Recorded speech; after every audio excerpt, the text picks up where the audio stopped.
At some point, my grandson Brian started having trouble speaking. Is it called aphasia? Even when Brian had something to say, he couldn't get the words out, and his face would twist in pain. What did you say? If you have something to say, use your words. You're not a dog, you can speak properly. When Emma, my son Kevin's wife, scolded him with a terrifying expression, Brian stammered even more. Don't push yourself too hard. Here, if you have something to say, write it down. Brian remained silent and began drawing figures in his blank sketchbook. All I could do was sit next to him and quietly watch as he drew. This is Brian, and this is Grandma. Wow, Brian, you're really good at drawing. But soon, Brian started drawing a strange figure for some reason. It was a figure with a completely white face, a bright red nose, and dressed in a red and white striped outfit. Is this a clown?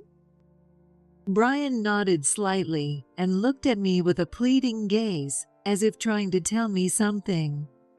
Could it be Brian? Brian is asking us for help. My name is Catherine Brown, and I am 60 years old. When I was younger, I worked as an elementary school teacher. I met my colleague Robert there, and we got married. I quit teaching when I got pregnant. Our son, Kevin, who was born then, has already become independent and started his own family. Now, Robert and I are enjoying a leisurely and carefree retirement together. Our greatest joy is undoubtedly our grandson, Brian. Every summer, Brian comes to visit us with Kevin and his wife, Emma. The time spent with Brian is precious and irreplaceable. Brian is Kevin's child from his previous marriage, and after the divorce, Kevin took custody of him. Kevin soon remarried and had a second child with his second wife, Emma. Emma is really a great wife. She doesn't waste words on me when I come home tired from work, and above all, she doesn't make unnecessary expenditures. She's efficient in everything. In contrast, my ex-wife was really terrible. She would always say, "Brian, Brian," and consult me about him at every opportunity, and she would buy unnecessary things for Brian. Kevin often compares his ex-wife with Emma. Kevin has always liked using the word efficient. He was an excellent student and is now successfully climbing the career ladder. However, he believes that anything that isn't beneficial to him, even if it's important to his own child, is unnecessary. He has never bought a present for Christmas or Brian's birthday because he considers it a waste of money. Before Brian started elementary school, the design of the sport uniforms was changed.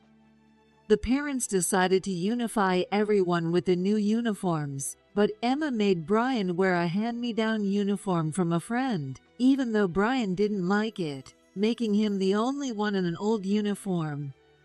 Since we got this hand-me-down, it's good enough for you. I want to wear the same uniform as everyone else. Without listening to Brian's plea, Emma stuck to her decision, which Kevin deeply appreciated. As expected of a good wife, why waste money on something when he'll graduate elementary school soon? For them, most of the expenses for Brian seemed to be unnecessary. And this summer, Brian came to visit us again with Kevin and Emma. Since Kevin remarried Emma, I've been concerned about Brian and Emma's relationship. When I look at Brian, I can't help but get the impression that he's somehow isolated within his family. Be quiet, Brian. Turn off the TV. Even though Brian wasn't making much noise while watching TV in the living room, Emma yelled at him. Michael, you love singing, don't you? Yet, when her own son Michael played his favorite music loudly on Kevin's tablet, Emma sang along without any concern for disturbing the neighbors at night. I understand her desire to dote on her biological son Michael more than stepson Brian. Still, I can't help but feel there's an unfair difference in how Emma treats Brian and Michael. I want her to really face Brian. I have urged Kevin many times to get Emma to change her attitude. Brian is already a big brother. He can take care of himself. But Kevin, even though Brian is his son, never seemed to care and always just laughed it off. Brian, wait. One day, Brian went outside with a bug net and cage, and 2-year-old Michael excitedly tried to follow him. However, Michael stumbled and fell on his bottom. Noticing this, Brian quickly ran back and offered his hand to Michael. Michael didn't cry, but smiled and grabbed Brian's hand to stand up. Brian really is a big brother now. Let go of his hand. What are you doing to Michael? I was watching this heartwarming scene, but Emma's shouting shattered the calm and gentle atmosphere in an instant. Don't make Michael do unnecessary things. What if he gets hurt? Oh my God, his pants are dirty. Emma glared at Brian while brushing the dirt off Michael's pants. Emma, there's no need to get so angry, I said with a strained smile, trying to calm Emma down. I think it's good for kids to be active outside and get their clothes dirty. It helps their emotional growth, and today is such a nice day. At that moment, Kevin arrived. This is a family matter. Stay out of it, Mom. He looked down at me with a cold gaze. Did you dirty your clothes again, Brian? Washing costs money for water, electricity, and detergent, you know? We'll have to charge you a lot of money later. You're being dramatic. If you're too strict on Brian at such a young age, it's not fair to him. Look, Brian is already so scared. Brian, now feeling down, was caught between the stern looks of his father Kevin and his stepmother Emma. I'm sorry. At some point, Brian had become unable to speak well. Is it called aphasia? Even when Brian had something to say, he couldn't get the words out, and his face would twist in pain. What did you say? If you have something to say, use your words. You're not a dog, you can speak properly. When Emma scolded him with a terrifying expression, Brian stammered even more. Don't push yourself too hard. Here, if you have something to say, write it down. I handed Brian a piece of paper and a pencil. With writing, Brian, who couldn't speak well, could still express his feelings. However, as soon as Brian took the pencil and glanced at Emma, he immediately threw the pencil away. Brian used to communicate with me through writing, but lately, he had been avoiding even that in front of Kevin and Emma. Brian started having trouble speaking not long after Kevin remarried Emma. I wonder what happened. He was so friendly and always smiling when he was little. I'm really worried. Mom, you spoiled Brian too much. If he can't speak properly even in elementary school, he won't be useful in society. Kevin laughed, implying that my pampering was the reason Brian couldn't speak. About that, I have something on my mind. I voiced my long-standing concern about Brian. I think you should take Brian to a specialist hospital for an examination. Take him to the hospital? Do you have any idea how much that will cost? I'm not spending a single dollar on such a waste. That's right, Catherine. It doesn't make sense to spend time and money on something when we don't even know if he's sick. As expected, Kevin and Emma were opposed to my suggestion. Whether it's a waste or not, We won't know until he gets a proper diagnosis. A specialist might find something that can be improved. I tried to persuade them. He might have a developmental disorder. You hear about these things on TV all the time nowadays, don't you? Even if we did that, it would be pointless. Kevin refused to take me seriously. Brian is useless by nature. Taking him to the hospital now won't change anything. Kevin turned to the silent Brian, ruffling his hair roughly as he spoke. Hey, Brian, even Michael has started learning words. You should try harder to speak properly like him. Just make sure you don't become a burden to us. My words failed to reach Kevin and Emma. Emma was completely focused on her biological son, Michael, and acted as if Brian didn't exist.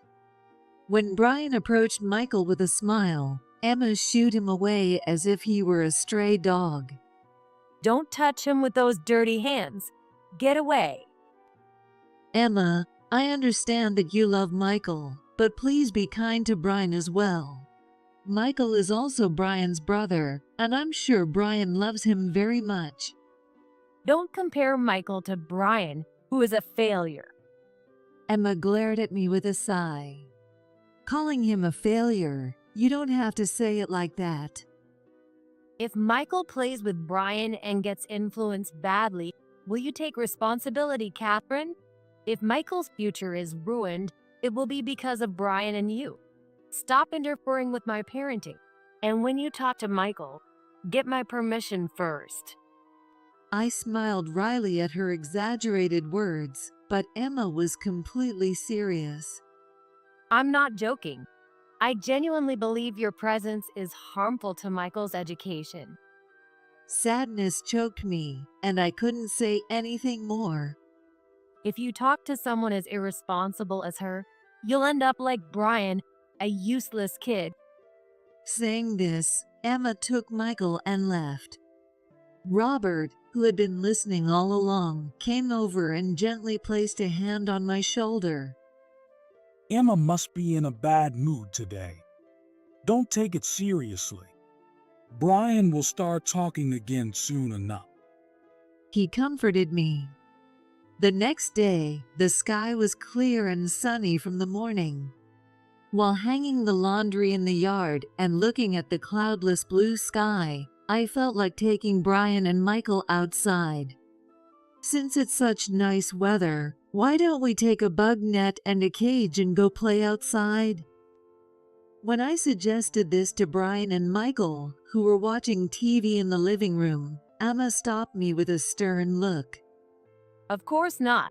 What if their clothes get dirty or they fall and get hurt?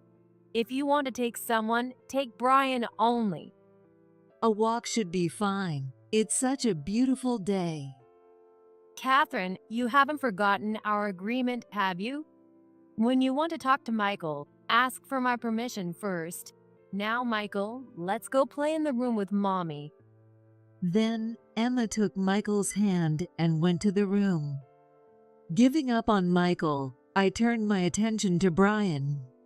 Okay, Brian, shall we go for a walk with Grandma? But Brian shook his head slightly. Still, it's such a nice day. Moving your body outside will feel great. Even so, Brian kept shaking his head, refusing my proposal. Then Brian stood up and brought crayons and a sketchbook from the bedroom. So, you want to draw, Brian? Wanting to respect Brian's feelings, I decided to stop trying to take him outside and quietly watched over him. Brian, still silent, began to draw pictures of people in his blank sketchbook. Suddenly sensing someone's presence, I quickly turned around. Oh, you scared me. How long have you been standing there? There stood Kevin and Emma, who was supposed to have gone to the room with Michael earlier. Are you both curious to see what kind of picture Brian is drawing? Without answering my question, both of them wore stern expressions, watching Brian's hand movements intently. "What's wrong? You both seem off." It's nothing. Brian, keep going. Brian continued to draw silently while we watched. "This is Brian, this is Michael, and this is Grandma? Wow, Brian, you're really good at drawing." Brian, without confirming or denying anything, continued to draw the figures in a cute manner. But then, Brian began to draw a strange figure just behind Kevin and Emma. It was a figure with a completely white face, a bright red nose, and dressed in a red and white striped outfit. "Is this a clown?" Brian nodded slightly and continued drawing the clown. Oh my, what a strange drawing. Drawing weird stuff like that shows Brian has no sense for art. Having lost interest, Kevin and Emma walked away. As I was about to get up and start preparing lunch, Brian suddenly stopped drawing and tugged on my clothes with a strong grip. "If you pull so hard, my clothes will stretch." I joked with a laugh, but Brian's serious gaze told me something was wrong. "Is there something you want to tell me?" Brian didn't speak, but he pointed to the clown in the drawing with a pleading look in his eyes. "What's the matter with this clown?" Just then, Robert, who had been out, came home.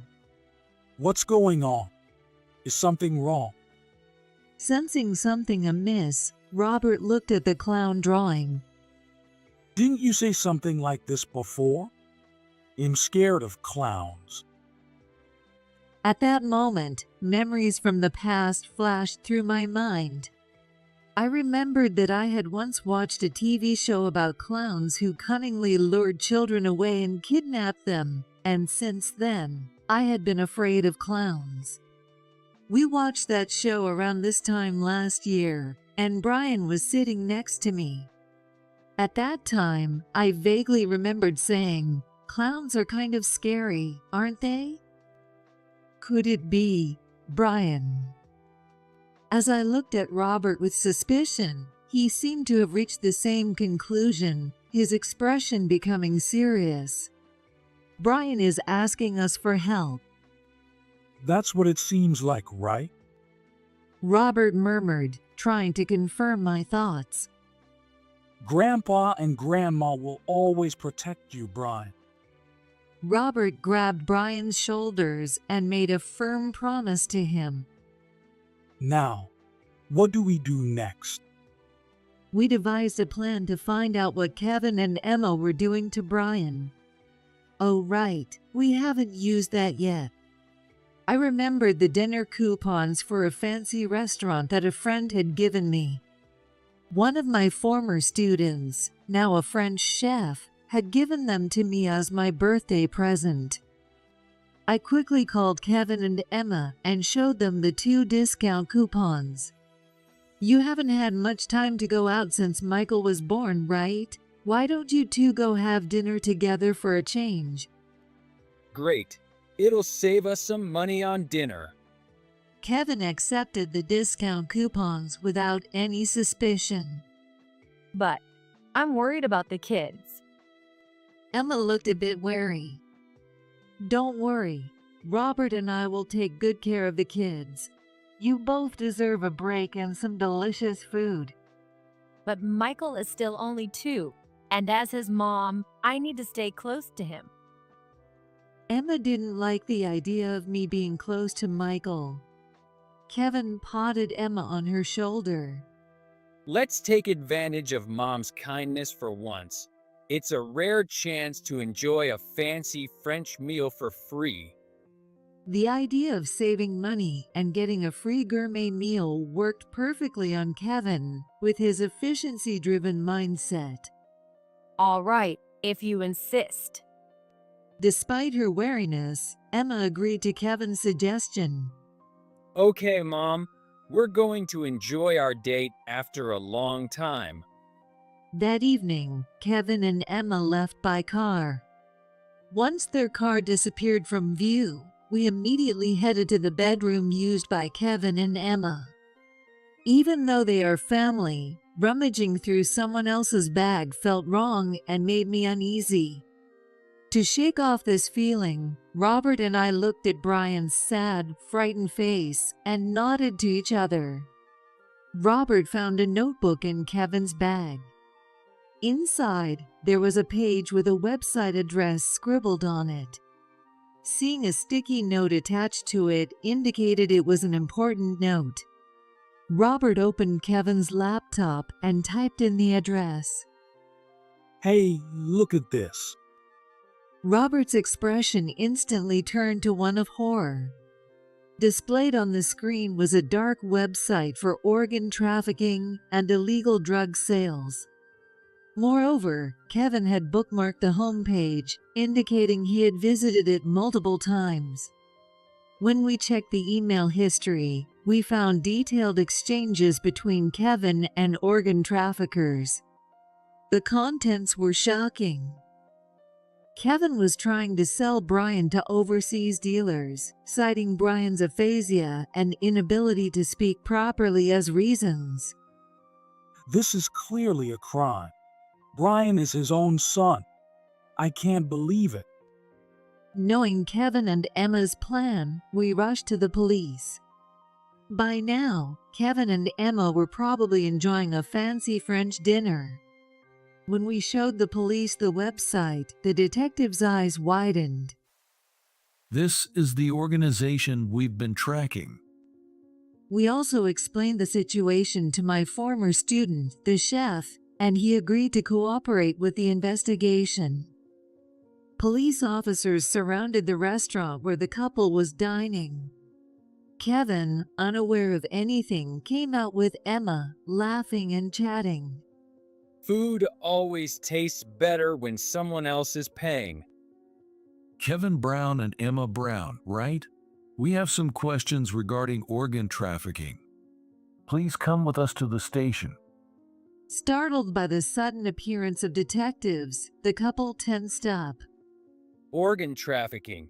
What are you talking about? We have nothing to do with that. Do you recognize this document? The dealer listed here is part of an illegal organization we've been monitoring. You can't claim you're involved. When the detective showed the contract, Kevin clicked his tongue in frustration. When Kevin noticed Robert and me hiding behind the polices, he glared at us with a furious expression. You sold me out to the police, your own son. Kevin pushed Emma towards the detectives and tried to escape alone. However, no matter which direction he ran, there were detectives waiting for him, and he finally gave up and collapsed to his knees. I didn't do anything. I don't know anything. That document must have been forged by this woman. I don't know anything either. You did this on your own.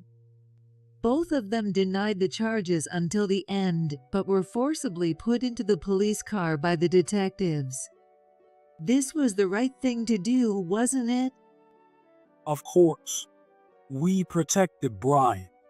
Robert desperately comforted me as I felt guilty about turning in my own son to the police. The next day, we went to the police station to talk to Kevin, but even family members weren't allowed to see him.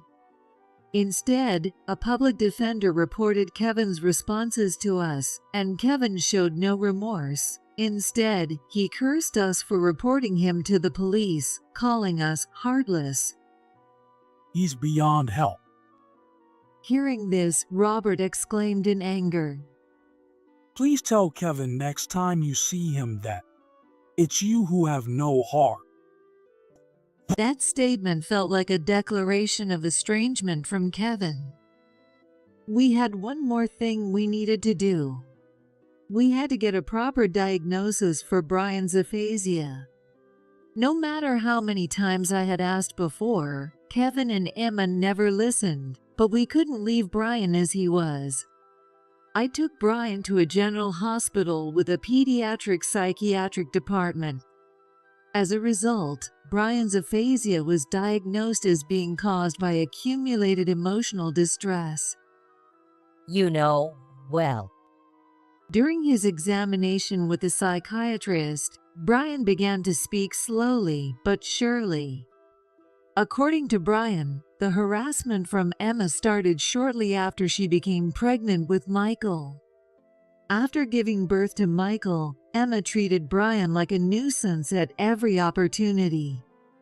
At first, no matter what Brian said, Emma would just ignore him. But as Michael grew older and Brian tried to play with him, Emma would yell at him loudly.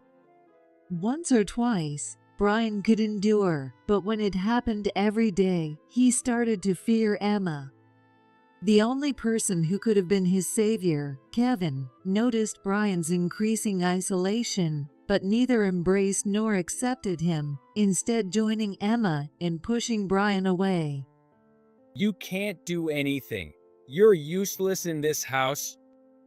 Brian, who was constantly being insulted by Kevin every day. Among the evidence seized from their home, the police found a handwritten diary by Kevin. According to it, Kevin not only ignored Brian, who couldn't speak or write, but he also thought that selling Brian for organ trafficking would help their household finances. When the detective told me this, I was so shocked that I couldn't eat or sleep that night. It was Emma who first suggested the idea of organ trafficking. If Emma hadn't brought it up, I wouldn't have thought about selling Brian. I was just used by her. Kevin told his lawyer that story. To those two, what was Brian's existence to them? Perhaps both the cost of education and counseling seemed like a waste to Kevin and Emma. What a disgrace. They only care about their own gain, not their child's future. I'm ashamed to be Kevin's father. No matter the circumstances, harming your own child is unforgivable. Please make sure Kevin understands that. The lawyer, who also had a daughter, sympathetically agreed to convey Robert's message. Did we raise him in the wrong way? With each new revelation from the police and lawyer, I felt the helplessness of being his mother. There's no use in regretting now. We must focus all our efforts on ensuring Brian and Michael can live happily from now on. You're right. At that moment, I couldn't think of anything else to say. Later, Kevin and Emma were arrested for violating laws related to organ transplantation, and the broker and the entire organization were also caught. We don't know what sentences Kevin and Emma will receive. Still, even if they were to be released early, it would be difficult for them to return to a normal life. They will never see Brian and Michael again, and even if they wanted to, neither Robert nor I would ever let that happen. We vowed to raise Brian and Michael ourselves. The incident involving Kevin and Emma was widely reported on news, so the local residents knew about our situation. Despite this, no one spoke ill of us. Instead, they were very kind to Brian and Michael. Please give these to the kids. One day, an elderly couple next door brought us vegetables from their garden with a smile. Sometimes, they even invited the children to help harvest the vegetables. Thanks to this, Brian slowly overcame his trauma, and his aphasia gradually improved. Hey, Michael. Today, I'll catch a big bug for you. Wait for me, Brian. I'm coming too. During summer vacation, the two often went to play in the back hills. Michael, unaffected by Emma's biased parenting, grew into a kind boy, which reassured Robert and me. The regret of not raising Kevin to be a decent person continued to smolder in my heart. However, seeing Brian and Michael grow day by day gave us hope to live. 10 years have passed since then, and Brian is now in high school. Human trafficking is still happening all around the world today, and many children are falling victim to greedy adults. And this isn't just a distant problem. It's happening right here in America, right in our own communities. I was lucky to be saved by my grandparents. Now, I want to extend a helping hand to other children. Please, let's not turn a blind eye to this sad reality. Let's fight together. On weekends, Brian engages in volunteer work, researching and writing articles about human trafficking, which he once experienced himself, and giving lectures to raise awareness. I had a valuable experience. I want to use that experience to save innocent children. I believe that's my mission. Brian told me with a determined look in his eyes. Brian aspires to be a journalist and engages in heated debates with Robert about the news and current events every day. You can't save the world like that. Grandpa, you need to broaden your perspective. Oh, yes. You're right, Brian. Lately, Brian is more knowledgeable about social issues and more articulate, leaving Robert often overwhelmed. Meanwhile, I started a children's cafeteria with the help of community members. Watching Brian fight to protect the future of children inspired me to do something for them too. Besides providing meals to children with nowhere to go after school, I also teach them sometimes, using my experience as a teacher. Thank you, Catherine. See you again. As I watched the children leave with big smiles, I wished in my heart, may these children's smiles last forever.